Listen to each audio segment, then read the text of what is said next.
Pernah nggak sih Anda merasa udah coba berbagai cara manifestasi gitu ya, tapi kok rasanya hidup gini-gini aja, kayak nggak gerak kemana-mana? Tenang, ada nggak sendirian kok, banyak banget yang ngalamin ini. Nah, hari ini kita mau telaah sumber yang menarik banget nih, ada wawancara mendalam sama Dokter Tara Swart. Beliau ini neuroscientist, sekaligus penulis buku laris juga. Kita bakal coba bongkar nih, gimana sih temuan sains modern, terutama soal otak kita ya, ternyata nyambung banget sama konsep manifestasi, bahkan sama kebijaksanaan kuno gitu. Jadi, misi kita kali ini ya, mau nyaring ide-ide kunci dari Dr. Swart, biar Anda paham gimana sih cara kerja otak kita bisa dimanfaatin buat bikin perubahan nyata. Fokusnya ke hubungan antara pikiran, terus tindakan sama hasil. Tentunya yang ada bukti ilmiahnya ya. Oke, kita mulai aja yuk. Nah, satu hal yang langsung ditekankan banget sama Dr. Swart nih. Manifestasi itu katanya bukan cuma duduk manis terus ngayal doang, bukan nunggu keajaiban gitu. Ini tuh proses aktif, butuh tindakan. Beliau malah sampai ganti istilah vision board jadi action board. Keren ya? Kenapa gitu? Ya biar jelas pentingnya langkah nyata tiap hari, sekecil apapun itu. Betul, betul. Dan biar tindakannya itu nendang gitu ya, kuncinya itu di apa yang Dr. Swart sebut magnetic desire, hasrat magnetis. Artinya gini, tujuan Anda itu harus benar-benar dari hati, otentik. Bukan karena ikut-ikutan teman, atau nurutin kata orang tua, atau tekanan sosial gitu. Harus sinkron lah antara logika, emosi, intuisi, semua aspek diri. Nah, beliau juga nyaranin mulai dari target yang realistis dulu.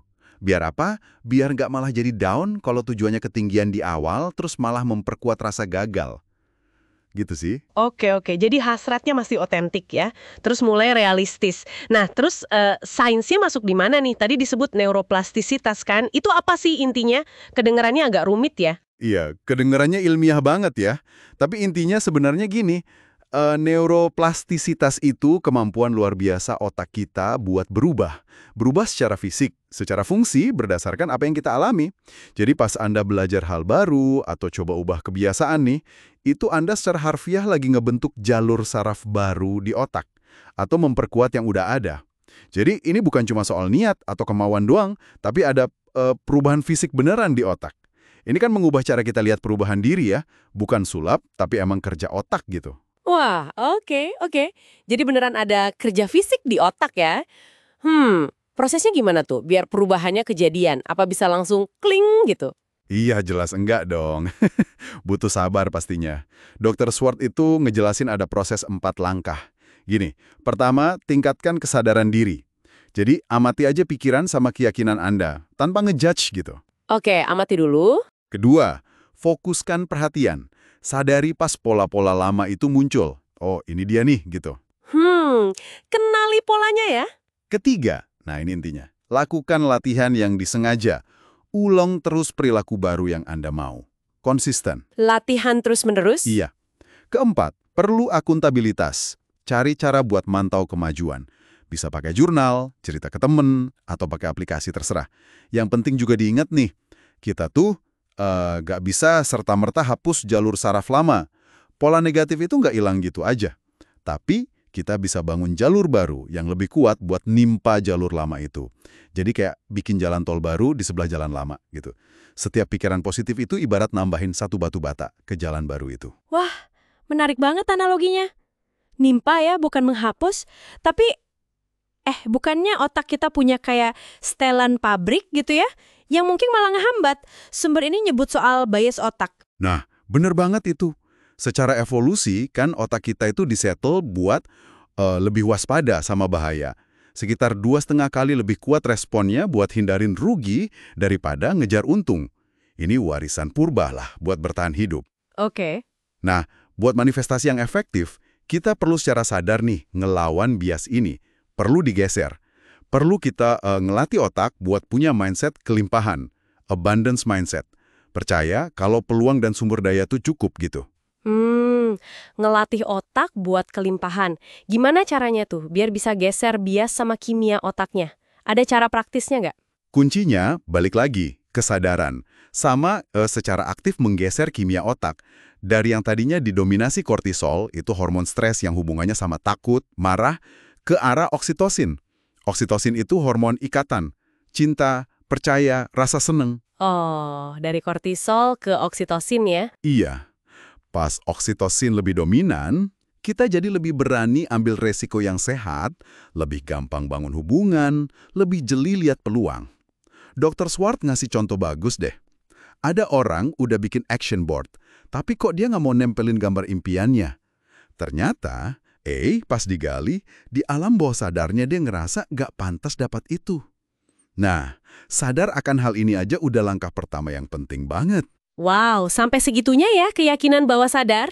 Oke, ngomongin praktek nih, ada hal lain yang disorot juga, gimana sains modern sekarang tuh kayak memvalidasi banyak praktik kuno. Misalnya ya, menghabiskan waktu di alam atau melakukan kegiatan seni. Sampai ada bidang baru namanya neuroaesthetics. Tepat sekali. Neuroaesthetics itu studi gimana seni dan keindahan mempengaruhi otak kita. Dan aktivitas kayak gitu, main ke alam, berkesenian, itu bukan cuma buat relaksasi doang ternyata. Secara ilmiah, udah kebukti bisa ningkatin konektivitas antar area otak. Dorong kreativitas, bantu atur emosi, bahkan ningkatin kemampuan mecahin masalah yang rumit. Wah, keren ya.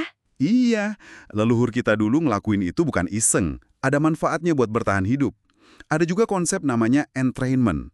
Itu kecenderungan alami ritme tubuh kita buat sinkron sama ritme dari luar. Jadi aktivitas ritmis bareng-bareng kayak nyanyi atau chanting gitu, itu bisa nyelarasin detak jantung, gelombang otak antar orang. Efeknya, numbuhin rasa percaya dan kerjasama. Entrainment baru dengar istilahnya.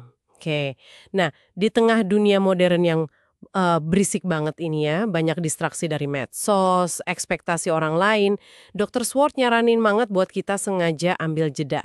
Misalnya, detox digital gitu. Tujuannya apa sih? Tujuannya biar kita bisa dengar suara hati kita sendiri. Biar lebih jernih gitu. Jadi bisa misahin mana sih keinginan asli kita, mana yang cuma pengaruh dari luar. Penting banget ya jeda itu ya. Banget. Dan seringkali kan hambatan terbesar itu ya datangnya dari dalam. Keyakinan-keyakinan yang ngebatasin diri kita. Yang mungkin akarnya dari pengalaman masa lalu atau lingkungan. Tapi menariknya, Dr. Swart bilang kita nggak harus selalu kok ngorek-ngorek semua trauma masa lalu sampai habis. Ada konsep psikologi vice versus virtue. Intinya, kesulitan atau vice masa lalu itu, kalau diolah dengan benar, malah bisa jadi sumber kekuatan. Jadi virtue. Bisa numbuhin yang namanya industriousness, etos kerja keras gitu. Oh, jadi kesulitan bisa jadi kekuatan ya? Bisa banget. Dan lingkungan sosial kita sekarang ini juga krusial banget. Penting buat kelilingi diri sama orang-orang yang dukung pertumbuhan kita. Setuju banget soal lingkungan. Nah, terakhir nih, sumber ini juga ngingetin kita buat mungkin mikirin ulang arti kekayaan. Mungkin bukan cuma soal materi ya, tapi bisa jadi kekayaan sejati itu adalah kemampuan buat bangun tiap pagi dan ngelakuin hal yang benar-benar kita cintai. Jadi, kalau kita rangkum nih ya, intisari dari penelaahan kita kali ini apa dong? Kekuatan pikiran buat ngebentuk realitas, itu nyata. Sains kayak neuroplastisitas mendukung itu. Tapi, ya ini bukan sulap simsalabim, nggak instan. Perlu banget kesadaran diri, terus tindakan yang konsisten, sabar buat ngebentuk ulang otak kita, dan berani milih tujuan yang benar-benar otentik buat Anda. Iya, bener banget. Dan ngomong-ngomong soal batasan diri, jadi keinget kutipan Nelson Mandela. Beliau bilang, dia bisa aja tetap ngerasa terpenjara sama kepahitan, bahkan setelah bebas secara fisik. Ini kan bikin kita mikir ya, coba deh Anda renungkan. Gimana kalau batasan terbesar yang Anda hadapi sekarang, itu bukan kondisi di luar sana, bukan situasi eksternal, tapi penjara mental yang nggak kelihatan, yang Anda bangun sendiri dari keyakinan-keyakinan Anda. Nah pertanyaannya, apa satu langkah mikro, satu aja, sekecil apapun, yang bisa Anda ambil hari ini juga, buat mulai ngebongkar jeruji tak kasat mata itu? Buat mulai nulis ulang cerita Anda sendiri, coba direnungkan ya.